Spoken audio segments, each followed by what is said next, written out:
Boa noite. Eu me chamo Gabriel Bacheta, sou atual presidente da Liga de Infectologia da Faculdade de Medicina de Taubaté. No vídeo de hoje daremos continuação ao nosso curso da primeira jornada de antimicrobianos promovidos pela Liga. Novamente, eu venho pedir desculpas publicamente pelos infortúnios ocorridos anteriormente. Vou explicar brevemente como acontecerá a partir de então com o nosso curso. Sempre na descrição do vídeo aqui embaixo ficará disponível por 24 horas, a partir da data de lançamento do vídeo aqui no nosso canal do YouTube, um forms para ser assinado. E ficará aberto por 24 horas. Então, sempre que o vídeo for lançado, botaremos um forms. Assinem sempre com a palavra-chave. O que é a palavra-chave?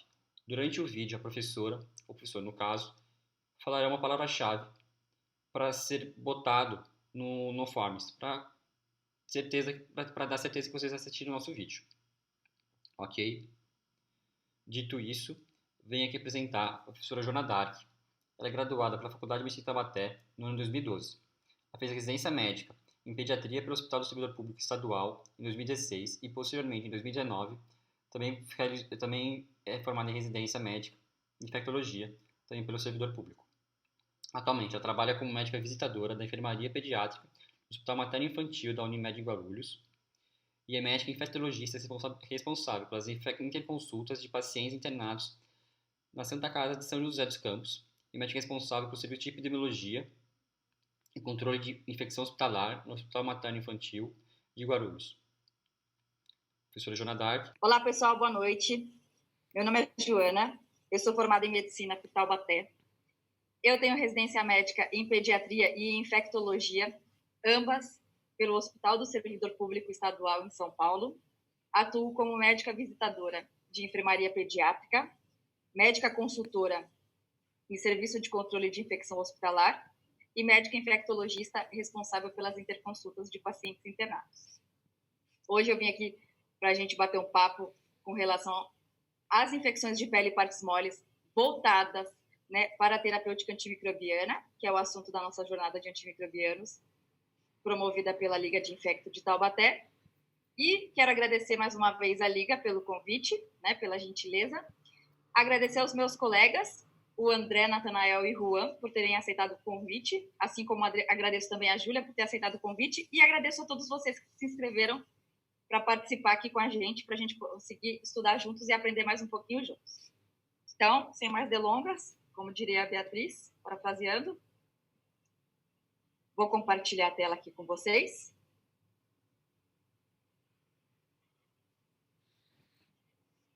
Foi, né, gente? Sim, foi. Beleza. Sim. Então, vamos lá, hein, gente? Ó, conforme combinado, tá? Focado na terapêutica antimicrobiana, mas a abordagem do nosso curso é sobre antimicrobianos, com relação aos sítios das infecções. Beleza? Então, lembrar, gente, né, que a pele, como todos nós sabemos, é o maior órgão do corpo humano e ela exerce determinadas funções. Então, a pele é uma barreira, né, do nosso corpo, é o que a gente tem de mais externo no corpo. Tem funções principais de regulação térmica, defesa inata e também as funções sensoriais, né, relacionadas ao tato, tanto o tato específico quanto inespecífico. Então, tanto a questão de aspereza e maciez, quanto as sensações de calor, frio e de pressão e também de dor, ok? Assim como tem uma certa proteção contra traumas leves, né, no caso, mas a pele também exerce essa função, tá? Ela é formada por 3 camadas, que é a epiderme, que é a mais superficial, a derme, que é a camada intermediária, e a hipoderme, também é conhecida como tecido celular subcutâneo, tá? E quando a gente fala em infecções de pele e partes moles, quais são esses tecidos moles, essas partes moles que a gente fala?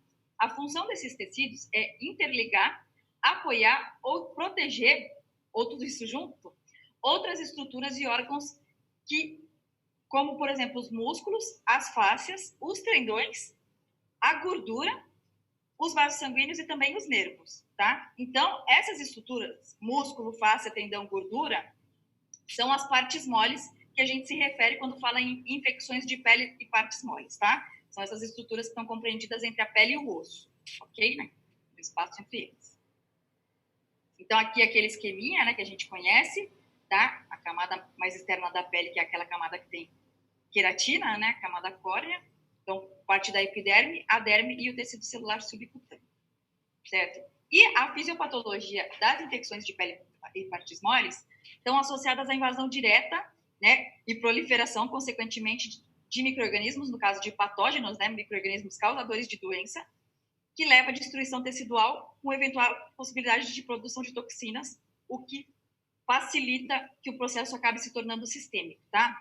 Essas infecções de pele e partes moles que a gente está mencionando aqui são as consideradas primárias, tá, gente? Então, quando a gente tem um ferimento que tem uma infecção secundária, ou mesmo quando o paciente é um diabético, consequentemente tem um pé diabético, né, que tem toda uma alteração trófica da pele, assim como a colonização, tá? E as próprias úlceras vasculares, elas podem sofrer infecções que são como se fossem infecções secundárias, tá?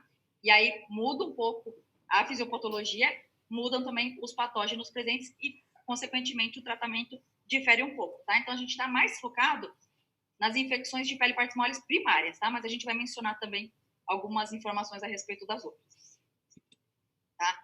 Então, gente, múltiplos patógenos fazem parte das infecções de pele e partes moles, tá? Sendo que, principalmente as infecções superficiais, a predominância é disparadamente dos germes gram-positivos, tá? Por conta da colonização da nossa pele, tá? E algumas infecções, que é um pouco mais difícil, mas algumas delas acabam sendo polimicrobianas, e aí, né, por flora mista, né, de patógenos, e aí acaba que são infecções que também podem contar com germes gram-negativos e até anaeróbios, tá? Mas a gente também vai mencionar isso mais para frente, a gente vai especificar, ok? Aqui só exemplos de patógenos que podem acometer a pele e os tecidos moles, tá? Então, gente, né, quando a gente fala em terapêutica antimicrobiana, né, o tratamento com antibiótico, né, o famoso, existem determinadas considerações que são imprescindíveis para a gente prescrever um tratamento que seja efetivo, né, para ter sucesso terapêutico, ok? Para a resposta terapêutica ser adequada. Então, toda vez que a gente vai tratar um sítio de infecção, a gente tem que pensar o quê?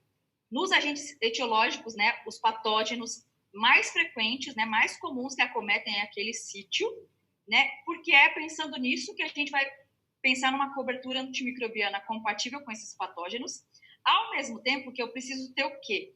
Né? Se o antimicrobiano não chegar lá, por mais que o patógeno seja sensível a ele, não adianta de nada, tá? Então, eu preciso que esse antimicrobiano tenha uma penetração o suficiente para ele alcançar nível terapêutico para aquele patógeno naquele tecido, tá? Naquele sítio da infecção. Isso é fundamental para o tratamento também. Porque se o antimicrobiano não chega, não tem tratamento, tá?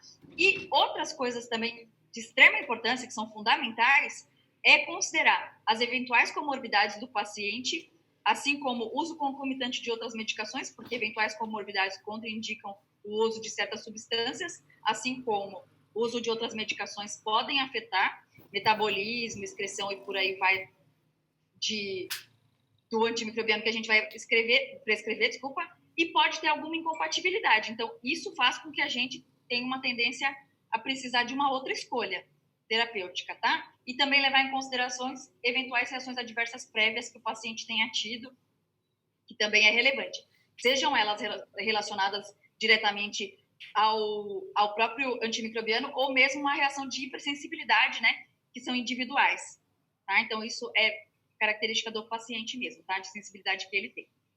E também, outra coisa importantíssima é a questão da posologia e o regime terapêutico, né? Que isso tem que ser baseado nas propriedades farmacocinéticas e farmacodinâmicas da droga e quando a gente passa uma posologia que é facilitada, né, dentro do possível, claro, né, com um regime terapêutico curto, né, assim, claro, também conforme a possibilidade, tá? A gente melhora a adesão do paciente ao tratamento, a gente facilita a vida dele, né, de conseguir tomar a medicação e cumprir o tratamento certinho, assim como a resposta terapêutica, né? Um tratamento inadequado fica mais difícil ter resposta terapêutica adequada, tudo bem? Aqui, ó, até acrescentei esse esqueminha, gente, para a gente lembrar, tá? Os sítios de ação do antimicrobiano na bactéria, tá? Como que a bactéria morre, né? Com o antimicrobiano, então a bactéria tem parede celular, ela tem uma membrana celular também, tem citoplasma, tem material genético e ela tem ribossomos que produzem proteínas e tem também o ácido fólico que é essencial para o metabolismo delas. Então, em todos esses sítios que a gente mencionou, existem antimicrobianos que agem, desde a síntese proteica até a questão do material genético, que existem alguns antimicrobianos que são tóxicos para o material genético da bactéria e é isso que causa a destruição bacteriana. Tem antimicrobiano que afeta o metabolismo do ácido fólico, tem antimicrobiano que age na membrana, que ele acaba instabilizando e a membrana perde aquele controle osmótico, acaba danificando a bactéria e ela morre, assim como a parede celular. Tá? A parede celular tem múltiplos mecanismos que afetam a formação da parede. Tá? Então, também lembrar dessas características e lembrar também, né, que o antimicrobiano precisa entrar na estrutura da bactéria para ele poder agir. Ele age também em locais diferentes da bactéria, mas ele precisa entrar. Então, os gram-negativos, lembrar que eles têm aquela membrana externa, tá? Que tem uma permeabilidade seletiva e, eventualmente, aquele microbiano não consegue penetrar na membrana externa do patógeno, então ele nem de longe vai chegar no sítio que ele agiria, né? Que a gente já falou todos, que é parede celular, membrana celular, ou ribossomo, DNA e ácido fólico, e tudo isso está internamente a parede celular. Então, a membrana externa está lá fora, se ela não deixou entrar, não tem como o antimicrobiano agir, tá? O que mais que eu ia falar a respeito disso, para a gente conseguir lembrar? Acho que era basicamente isso, tá, gente? Então, assim, lembrar os conceitos e lembrar que tudo isso tem que funcionar harmonicamente para o tratamento ter efetividade, ok? Então, gente, existem diferentes infecções de pele e partes moles e a classificação delas basicamente difere, né, claro, na morfologia, né, o formato das lesões, como a gente visualiza e tal, assim como a profundidade que elas acometem a pele, tá?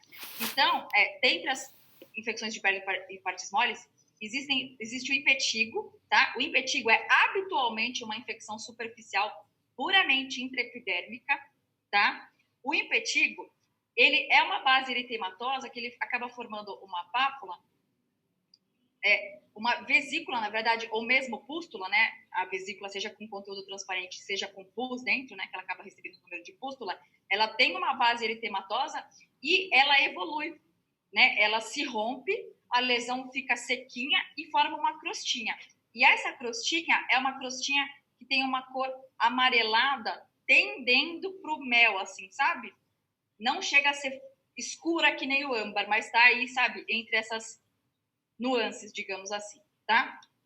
Existem também os impetigos bolhosos. Os impetigos bolhosos é porque a bactéria produz a toxina epidermolítica e aí ocorre esse descolamento entre derme e epiderme. E aí formam bolhas. As vesículas também são bolhas, mas elas são bolhas pequenininhas, né? As bolhas maiores, que recebeu o nome de bolhas mesmo, tá? São bolhas flácidas que têm conteúdo líquido, frequentemente líquido límpido, tá? Ele é bem claro, transparente mesmo, e elas se rompem e deixam uma crosta mais acastanhada, tá? Essa é uma crosta bem escura, tá? E mais fina também. E tem o ectima, que nada mais é do que um impetigo, só que mais profundo, tá? Esse já acomete a derme também, tá bom? E o formato dele, é super parecido com o do impetigo, mas eles são úlceras maiores e as crostas também são amareladas, tá? Fora que eles têm uma margem bem delimitada e ela tem uma coloração mais violácea, ok? Aqui tem algumas imagens para vocês, umas não tão boas, como essa, por exemplo, tá? Mas tem algumas que dá para reconhecer bem bonitinho, ó. Aquela cor que eu falei para vocês, né? Aqui já um em remissão, né? Fase cicatricial, aqui múltiplos, né? Inclusive em diferentes fases. Aqui também cicatrizando, né? Já não tem mais, as bolinhas já se romperam e também já não tem mais crostinha. Aqui também. Olha esse aqui, gente, que exuberante que tá, né? Notem a hiperemia que tem, né, ao redor da lesão. A gente consegue ver em destaque, né? Aqui também, tá? É extremamente comum na infância, gente, mas adultos também tem impetigo, tá? Criança tem muito. Olha aqui, gente, o que é um impetigo, né? Haja lesões. Aqui é o bolhoso, tá, gente? Igual eu falei para vocês, é uma bolha flácida, tá? Com conteúdo líquido. Olha, esse aqui tá mais exuberante. É mais fácil da gente visualizar. E, gente, com relação à etiologia, tá? Dos impetigos, eles são causados por estreptos e estáfilos, tá? Em torno de 20% causados pelos estáfilos e 80% pelos estreptos, tá? Os estreptos também são capazes de produzir toxina epidermolítica, mas muito menos do que os estáfilos, tá? Então, na presença do impetigo bolhoso, é praticamente certeza que seja estáfilo, tá? O acometimento. E com relação às opções terapêuticas que a gente tem para tratar impetigo, né, tem as opções por via oral, tá? Que a gente pode usar cefalexina, né, que é uma cefalosporina de terceira geração. Pode ser usada a claritromicina também, macrolídeo, tem ação. A clindamicina, tá, que é uma liposamida. E o sulfametoxazol e trimetoprim, que é o Bactrim, né, conhecido como Bactrim. O sulfametoxazol com trimetoprim é uma sulfonamida que é combinada com trimetoprim porque eles agem em diferentes etapas da formação do ácido fólico e isso potencializa, tá? O trimetoprim potencializa a ação do sulfametoxazol, ok? No caso do impetigo, a amoxicilina pode até funcionar, tá, gente? Mas, assim, praticamente 90% dos estáfilos já tem resistência intrínseca às penicilinas, tá? Então, a gente precisa, nesse caso, das penicilinas naturais, tá? Porque a oxacilina, que é uma penicilina sintética, ela tem efeito nos estáfilos, tá? Mas é a única que é recomendada, porque a chance de falhar existe, tá? No impetigo, a amoxicilina. Pode ser que dê certo, mas pode ser que não. Então, preferencialmente, prescrever cefalexina, tá? Que tem ação antiestafilocócica. E aí, o tratamento endovenoso pode ser feito com a própria oxacilina, tá? Ceftriaxone, que é... Olha, gente, eu falei cefalexina, cefalosporina é de primeira geração, tá, gente? Não sei se eu falei errado. E o ceftriaxone é uma cefalosporina de terceira geração, tá? Tem também a clindamicina, que tem formulação tanto VO quanto EV, e o Bactrim também tem formulação VO e EV, tá bom? A foliculite, gente, também é uma infecção de pele parasmoles, é quase que uma afecção, né? Porque a foliculite é um processo inflamatório, tá? Do folículo piloso, ok? Sendo que formam-se pústulas mesmo ali no folículo e, eventualmente, pápulas eritematosas, tá? Ocorrem tanto na pele, né? O pelo é um anexo da pele, quanto no próprio cabelo, tá? No couro cabeludo também pode ocorrer foliculite. E quando há formação de nódulos, né? Então, que são maiores, é uma característica de uma inflamação mais profunda, ok?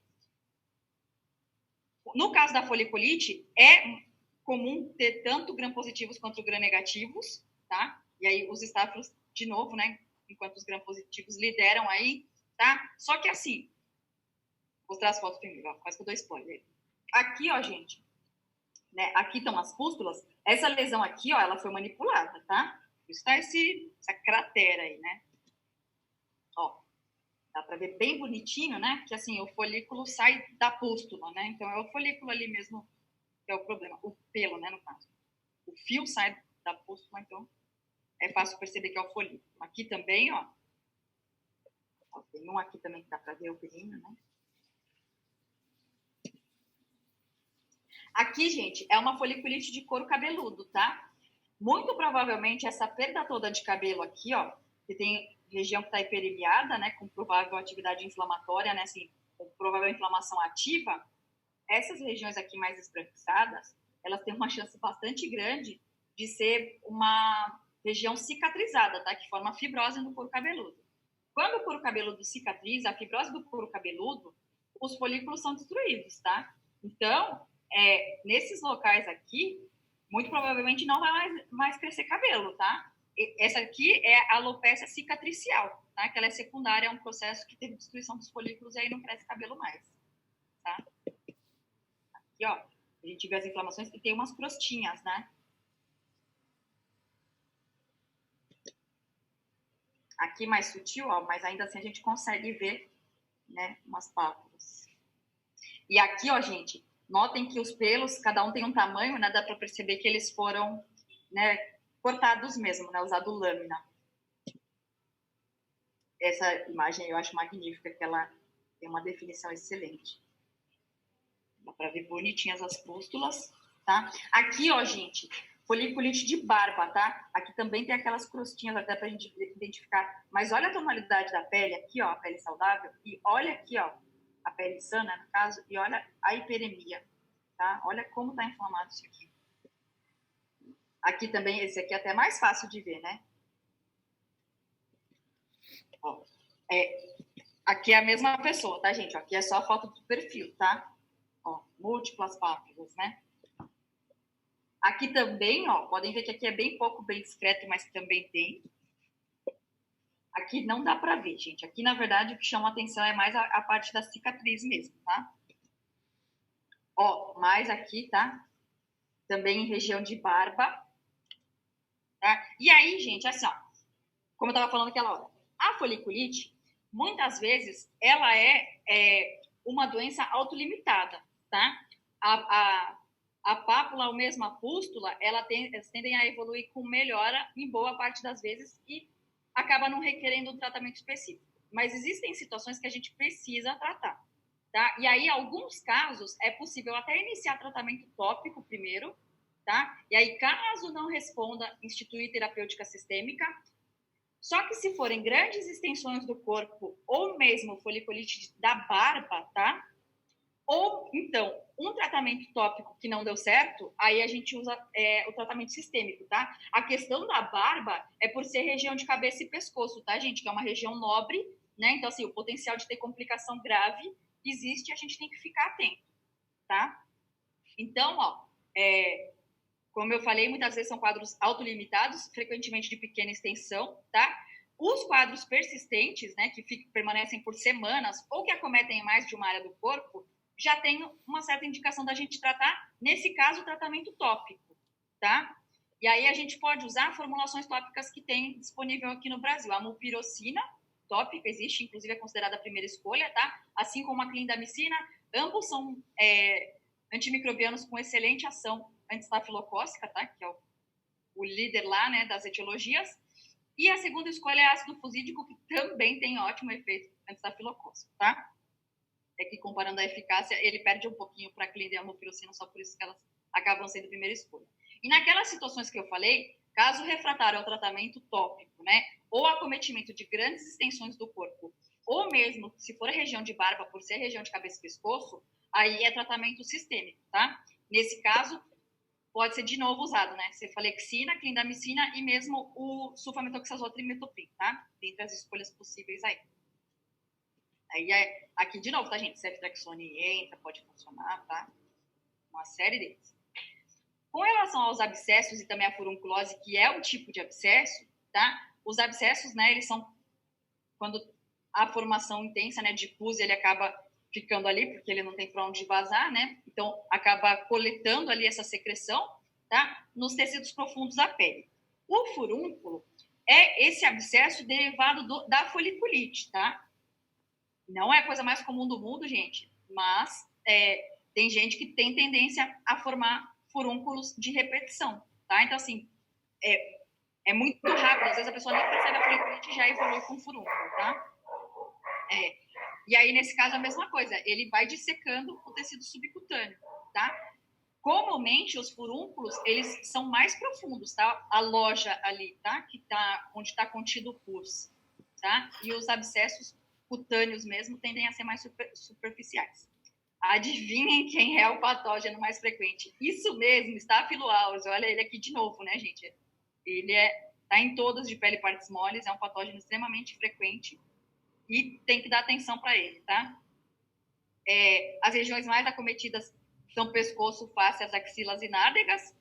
E quando a gente tem, né, o acometimento por furúnculo ou abscesso perioral, perianal ou nas mulheres perivaginal, é mais comum que eu tenha uma infecção polimicrobiana, tá? E deixa de ser uma infecção monomicrobiana e passa a ser polimicrobiana. E aí, nessa situação, eu preciso também cobrir os germes gram-negativos e anaeróbios para poder tratar adequadamente esse tipo de abscesso, tá? Então, ó, as imagens, né? Os abscessos tendem a ser bem mais superficiais, tá? Esse aqui, a gente consegue ver o relevinho dele na lesão. Ó, esse aqui já não, né? E vejam também como tem uma hiperemia difusa importante, né? Bem espalhadora. Aqui, ó, de novo, né? A gente consegue ver que exterioriza, né? Esse aqui também, de novo, difícil de identificar, né? Quão profundo ele tá, não faz um relevo tão exuberante na superfície. Ó, aqui de novo. Esse também bem exteriorizado. Olha esse aqui, ó, gente. Até a gente vê essa descamação, tá? em volta da lesão, isso é a pele que vai, a queratina vai se afinando mesmo. A fisiopatologia do abscesso acontece isso. Ele vai evoluindo, a pele vai afinando, existe a tendência do abscesso cutâneo, a pele se romper espontaneamente e acabar drenando espontâneo, tá? Quando a gente faz compressa quente, gente, favorece esse processo, tá? De localizar o pus e a loja drenar. Esse aqui tá manipulado, tá, gente? Mas ele era bem superficial. E o tratamento, gente, lembrar da importância da drenagem, tá? Então, seja a drenagem espontânea ou provocada, né? No caso da drenagem cirúrgica, é fundamental que a gente tenha essa limpeza da loja, tá? Que a gente remova essa coleção de pus, porque o pus, ele é um monte de resto de tudo, tanto de patógeno quanto de neutrófilo nosso, tá? De linfa, né? De células de defesa em geral, não só os neutrófilos, macrófagos e por aí vai. Só que essa meleca toda aí é um meio de cultura maravilhoso, entendeu? Então, mantendo o pus ali, a infecção persiste, entendeu? E é até o contrário, é mais fácil de colonizando por outros patógenos e aí se perpetua o processo mesmo, tá? Então,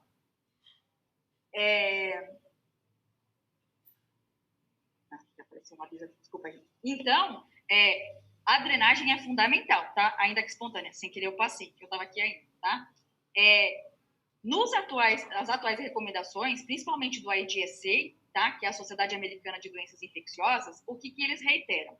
Todo o abscesso, o tratamento, assim, a cura microbiológica obtém muito maior sucesso quando a gente tem drenagem mais antibiótico terapia, tá? Então, embora o pilar seja remover aquela meleca toda, porque senão a gente mantém o foco infeccioso ali, a antibiótico terapia também é fundamental, tá, gente? Então, ignorem essa parte aqui dos casos refratários à drenagem, tá? É fundamental a gente dar o antimicrobiano, tá? Quando o paciente tem múltiplas lesões, tá? Mais ainda. E lembrar das múltiplas comorbidades ou imunodeprimidos, tá? Gente, tem um paciente diabético, sabe? Aqueles pacientes com múltiplas comorbidades, é muito comum a gente internar paciente com infecções cutâneas, viu? E eles ficam isso, tá? Tem muito paciente que faz sepse de foco cutâneo, tá? Deem atenção para as infecções, principalmente as que podem ser causadas por estáfilo, tá? Porque o estáfilo é extremamente virulento, ele tem múltiplos fatores de virulência, então ele frequentemente cursa com infecções graves, tá? Assim, não brinquem com estáfilo. E a erisipela e a celulite, gente, aqui é uma tremenda uma polêmica também, tá? Porque, assim, a erisipela e celulite é como se fossem diferentes espectros de uma mesma doença, tá? As erisipelas e celulites, elas cursam com eritema cutâneo importante, edema, tem calor e não tem a flutuação, sabe? O foco supurativo do subjacente. Ou seja, ela é um processo que é mais espalhado, ela não é focado, sabe? Não tem uma loja igual o abscesso pus acumula só naquele lugarzinho. Não, ela é um processo inflamatório difuso que não coleta a secreção. Eventualmente pode evoluir assim, tá, gente? Pode ter celulite com abscesso, tá? Ou abscesso com celulite. Da maneira que preferirem denominar, ambos estão corretos. Mas a celulite é esse processo inflamatório, tá? Que ele é difuso, ok? E a erisipela é a mesma coisa, só que a erisipela é mais superficial e a celulite, adivinha, acomete quem mesmo? O tecido celular subcutâneo, tá? Então, a erisipela, como ela é mais superficial, ela acomete a derme, ela tem uma delimitação da área acometida visível, tá? Ela é bem destacada com relação à pele sã. A erisipela já não, como ela é um processo mais profundo, ela não tem uma delimitação nítida entre pele sã e pele acometida pelo celulite, tá? E a celulite já acomete a parte da derme profunda e do subcutâneo, tá? Lembrar também que esses processos, né, pode haver disseminação, principalmente através dos vasos linfáticos, tá, da infecção e causar uma linfangite. A linfangite, gente, forma um vergão, assim, ó, no trajeto do vaso linfático, sabe? Forma um vergão, assim, com edema, hiperemia, calor local, uma sensibilidade, tá? E pode haver circulação do patógeno também na corrente sanguínea, porque a linfa acaba, né, sendo redirecionada para o sistema circulatório tradicional e pode haver circulação do patógeno na corrente sanguínea, tá?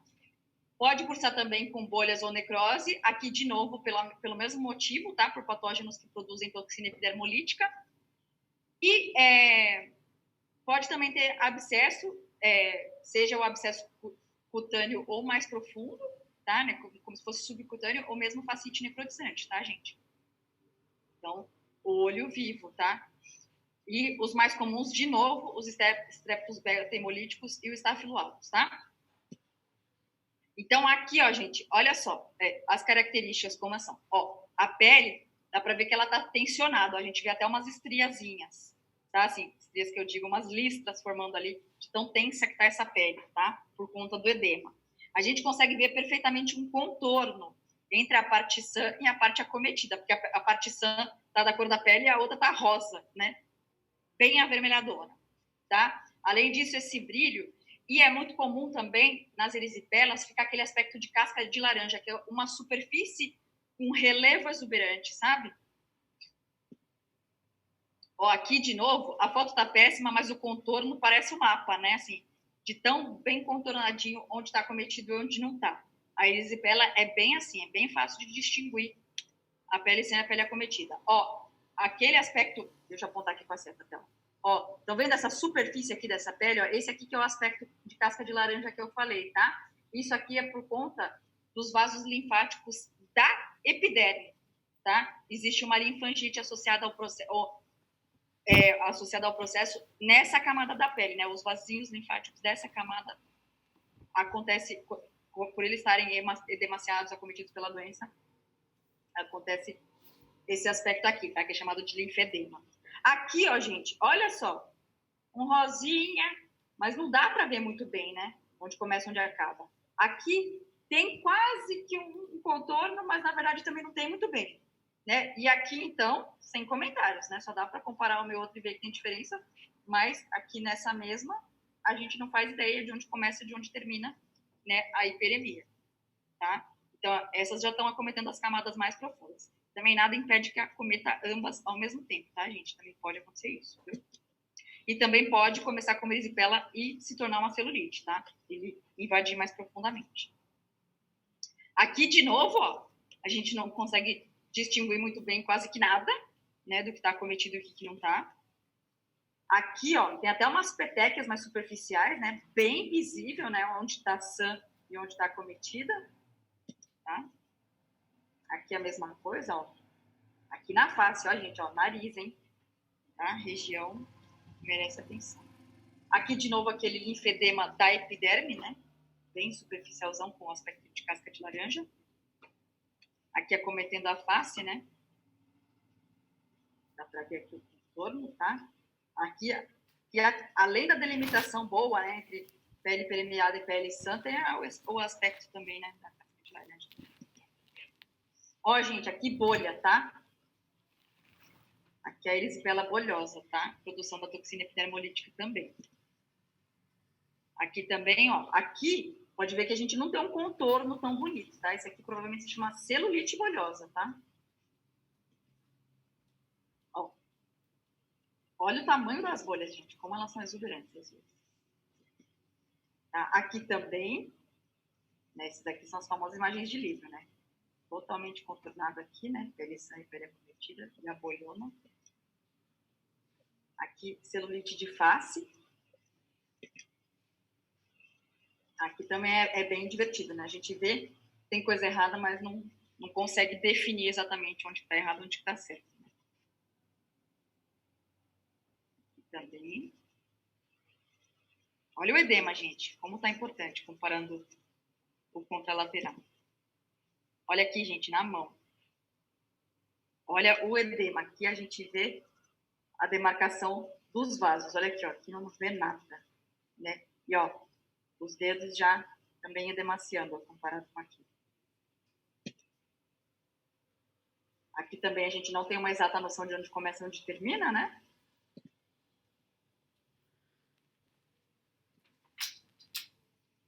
Aqui, ó, gente, já é uma pele que tem também alterações tróficas, tá? E aí, nesse caso, ó, dá para ver claramente que o paciente tem veias varicosas, né? Então, o paciente é acometido por veias varicosas e já tem uma pele também xerótica, né? Já tem uma pele mais ressecada. Então, essas alterações tróficas da pele, além de elas favorecerem os processos infecciosos, elas também dificultam mais ainda para nós o diagnóstico, tá? Entre que camada da pele que tá mais superficial, mais profunda. Ainda bem que o tratamento, boa parte das vezes, é igual e acaba não prejudicando, mas às vezes é confuso até para a gente que é especialista, viu? Saber delimitar se é erisipela ou se é celulite. Eu gosto bastante de mostrar esses exemplos assim para vocês verem como é difícil. tá? Aqui, gente, ó, de face, tá? Celulite de face. Celulite de face também precisa, tá, gente? Esse aqui é secundário a abscesso odontogênico, tá? Ó, aqui também, tá? Nem sempre vai ser secundário a abscesso odontogênico, tá? Mas é uma possibilidade, tá? Assim como as celulites periorbitárias, elas podem tanto ser infecção de pele e partes moles primária mesmo, né? Por quebra da barreira, da integridade da barreira cutânea, e aí a invasão do patógeno, quanto pode ser complicação de sinusopatia, tá, gente? E aí, nessa situação específica de celulite periorbitária secundária à sinusopatia, o tratamento muda um pouquinho, tá? E aí a gente tem que cobrir os patógenos da sinusopatia além dos estáfilos. Quando é dos estáfilos e estrépticos, principalmente gram-positivos. Quando ela é só externa, é mais o estáfilo mesmo e os estrépticos que são nossa preocupação, tá? Ó, estão vendo aqui? Celulite periorbitária, tá? Que a gente falou. O edema da pálpebra é impressionante, né? Também, tá? Aqui também é uma celulite, gente, esboçando formar bolha, tá? Parece que tá descolando ali a pele um pouquinho. E lembrar também, gente, que tem outras etiologias infecciosas que também são relevantes, tá? Só que assim, elas são muito menos frequentes e são situações de exceção, tá? Então, assim, pneumococo, hemófilos, estrepto B podem causar infecção de pele de partes moles? Até podem, mas só em imunossuprimidos. A infecção por vírus boníficos é uma doença transmitida por alimento. Nem quando não tem esse histórico, esse antecedente importante, não tem relevância, tá? Tem as celulites criptocócicas também, que é mais em imunossuprimidos que a gente vê. Hemófilos, na verdade, seriam mais as pessoas não vacinadas. A vacina do hemófilos está no calendário vacinal tem mais de 20 anos, tá? Tá bem tranquilo, a gente reduziu drasticamente a doença invasiva por hemófilos.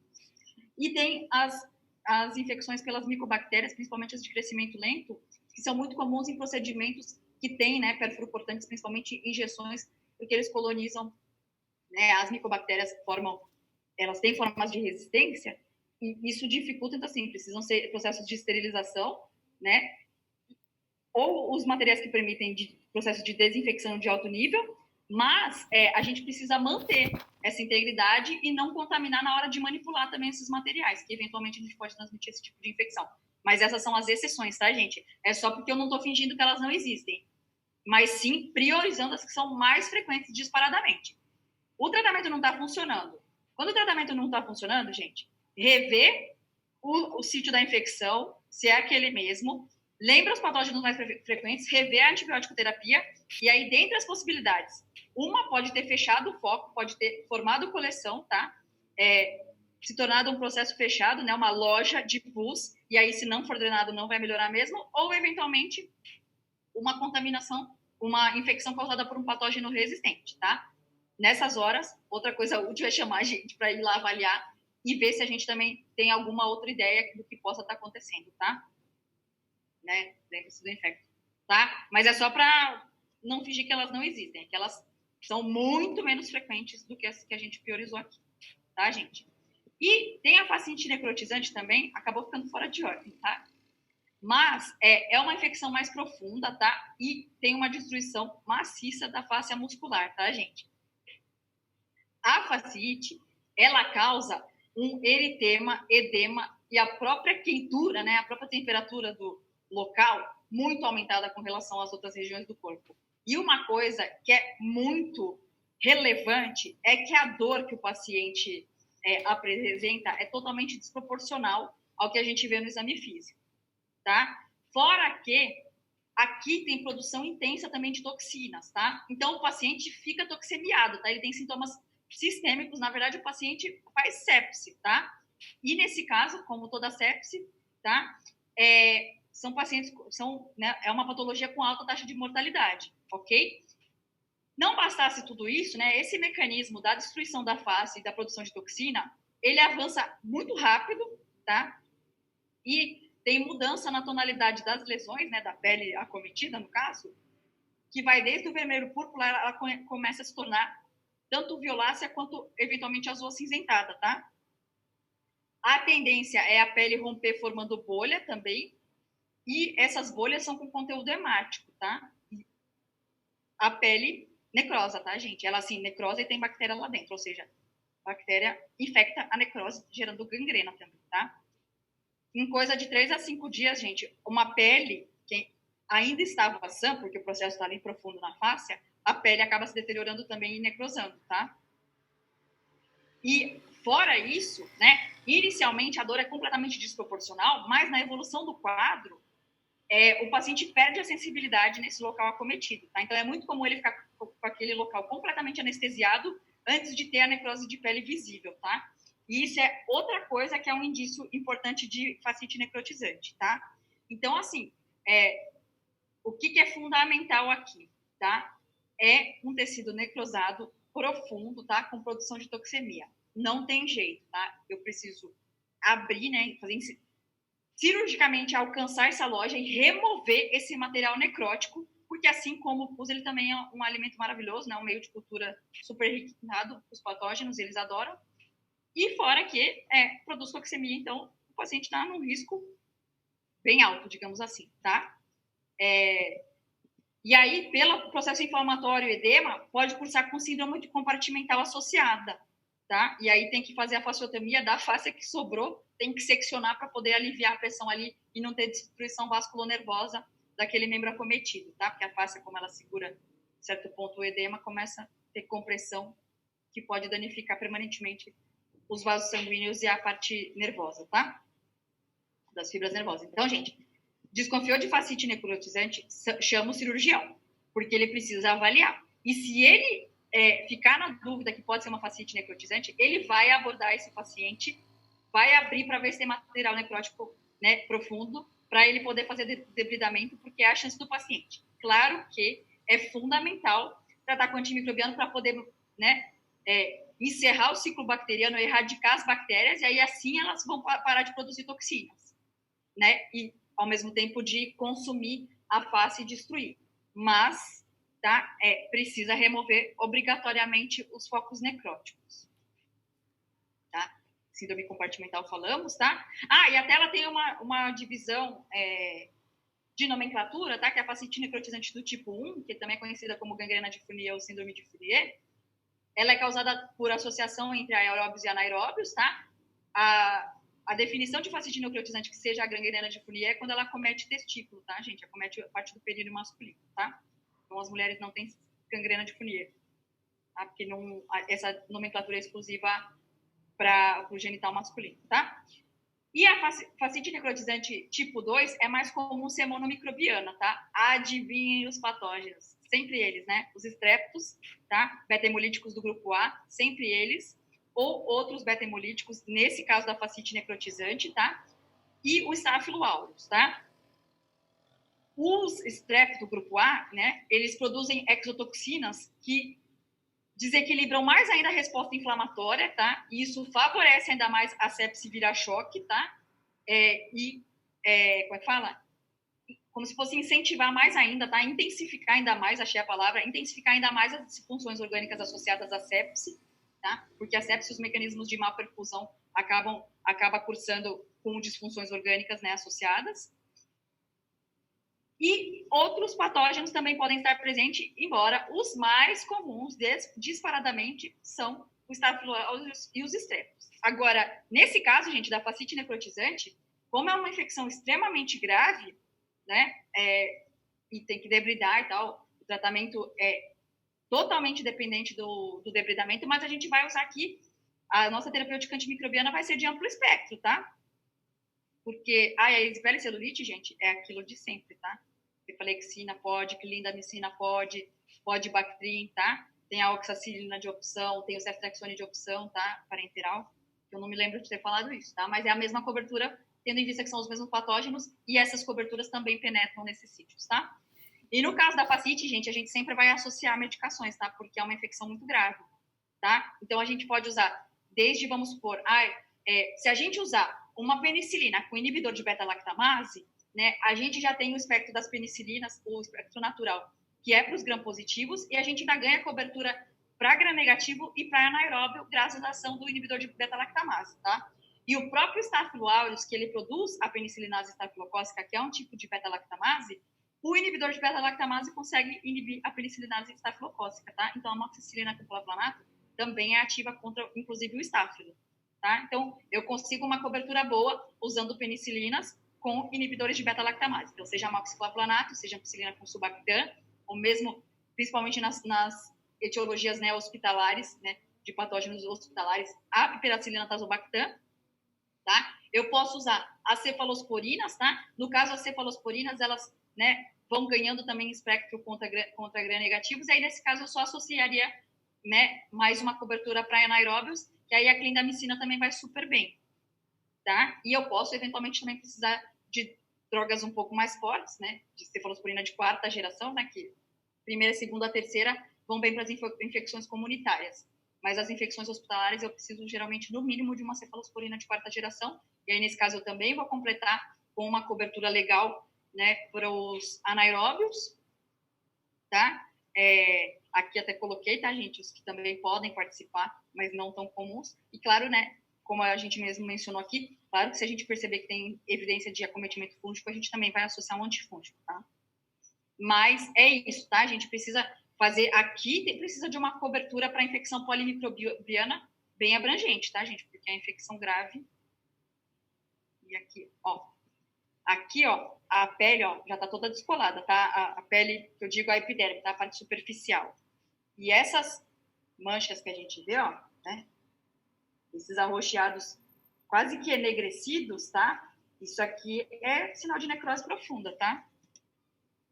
Aqui, ó, a foto tá horrorosa, mas é pós-debridamento, tá? Gente, isso aqui, ó, foi pós-inoculação de vacina, tá? Ó, aqui, gente, olha esse aqui, ó, tá? Olha como é que tá isso aqui, tá? Viu essas colorações estranhas? Folha com conteúdo hemático, chama o cirurgião. Se você for o cirurgião, considere, por favorzinho, abordar, que pode ser uma fascite necrotizante, tá? Aqui, gente, olha esse membro inferior direito. Tá? Vejam a exuberância disso. Aqui também, ó. Aqui, gente, também a pele, a epiderme também já destruída, tá? Totalmente descolada, né? Olha aqui, gente, ó. Mão, hein? Olha, região super nobre, né? E, ó, aqui.